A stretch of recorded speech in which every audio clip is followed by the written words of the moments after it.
નમસ્કાર મિત્રો, સ્વાગત છે તમારું ગુજરાત સંદેશ યુટ્યુબ ચેનલમાં। આજના સમાચાર વિશે વાત કરતા પહેલા જો તમે અમારી ચેનલમાં નવા છો તો નીચે લાલ કલરનું સબસ્ક્રાઇબ બટન આપેલું છે તેને દબાવીને બાજુમાં રહેલા ઘંટડી બટનને પણ દબાવી દેજો, જેથી મારા આવનારા તમામ વિડીયોની માહિતી તમને મળતી રહે।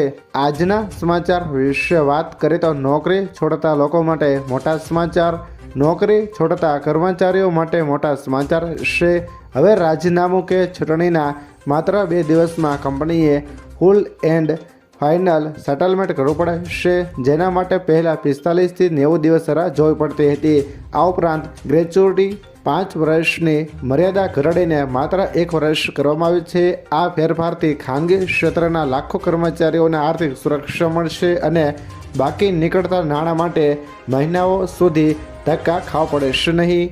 ત્યાર પછીના સમાચાર વિશે વાત કરીએ તો પેટ્રોલ ડીઝલની અછત, લોકડાઉન જેવા પ્રતિબંધો લાગ્યા। મિડલ ઇસ્ટમાં યુદ્ધના કારણે મલેશિયા ખરાબ રીતે પ્રભાવિત થયું છે। યુદ્ધના કારણે ઉર્જા સંકટ ઉત્પન્ન થયું છે। વધતા સંકટ વચ્ચે દેશના તમામ કર્મચારીઓને વર્ક ફ્રોમ હોમ કરવાના આદેશ આપવામાં આવ્યા છે। મલેશિયાના પ્રધાનમંત્રી અનવર ઇબ્રાહીમે જણાવ્યું કે આ આદેશ 15 એપ્રિલથી લાગુ થશે। જણાવીએ કે 100 જેટલા દેશોમાં પેટ્રોલ ડીઝલનું સંકટ વ્યાપ્ત છે, જેના કારણે પરિવહન વ્યવસ્થા પ્રભાવિત થઈ છે।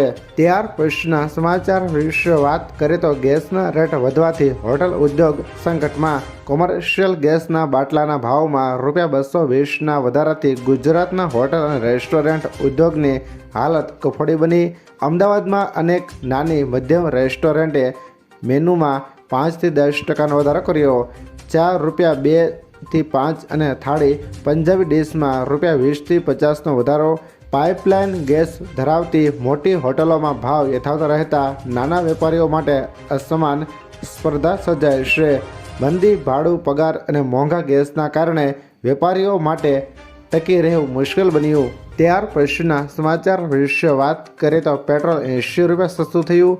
પાકિસ્તાને પેટ્રોલના ભાવમાં પ્રતિ લિટર ₹80નો ઘટાડો કરીને 378 કરવાની જાહેરાત કરી છે। પીએમ શહબાઝ શરીફે કહ્યું કે આ ઘટાડો સરકારના પેટ્રોલિયમ લેવી માંથી કરવામાં આવશે। પેટ્રોલના ભાવમાં 42.7%નો વધારો કરીને 485 પ્રતિ લિટર કરવાનો નિર્ણય બાદ લોકો રસ્તા પર ઉતરી આવ્યા હતા અને જોરદાર વિરોધ પ્રદર્શન કર્યું હતું, જે બાદ ભાવ ઘટાડાની જાહેરાત કરવામાં આવી છે। ત્યાર પછીના સમાચાર વિશે વાત કરીએ તો અમદાવાદ પ્લેન દુર્ઘટનાના પીડિત પરિવારોનો પીએમને પત્ર। અમદાવાદ એર ઇન્ડિયા પ્લેન ક્રેશના 10 મહિના પછી પીડિત પરિવારોએ વડાપ્રધાન નરેન્દ્ર મોદીને પત્ર લખ્યો છે। આશરે 30 પરિવારોએ માંગ કરી છે કે વિમાનના બ્લેક બોક્સ અને CVRના ડેટાને સાર્વજનિક કરવામાં આવે। પરિવારોએ કહ્યું, અમને પૈસા નથી જોતા, અમને સત્ય જાણવું છે। 12 જૂન 2025ના રોજ અમદાવાદથી લંડન જતું બોઈંગ 787-8 વિમાન ક્રેશ થતાં 260 લોકોના મોત થયા હતા। ત્યાર પછીના સમાચાર વિશે વાત કરીએ તો 10 એપ્રિલથી ટોલ રોકડામાં નહીં સ્વીકારાય। 10 એપ્રિલથી ટોલ પ્લાઝા પર રોકડા ચૂકવણી નહીં સ્વીકારાય। ચૂકવણી ફાસ્ટેગ અથવા UPIથી કરવી પડશે। UPIથી ચૂકવણી કરવાથી ટોલ ફ્રીમાં 1.25 ગણો વધારો થશે। જો આ વિકલ્પ નિષ્ફળ જાય તો ડ્રાઈવરને નોટિસ પ્રાપ્ત થશે। જો તમે 72 કલાકની અંદર ઓનલાઈન ચૂકવણી કરશો તો કોઈ વધારાનો ચાર્જ લાગશે નહીં। તે પછી તમારે બમણો ટોલ ચૂકવવો પડશે।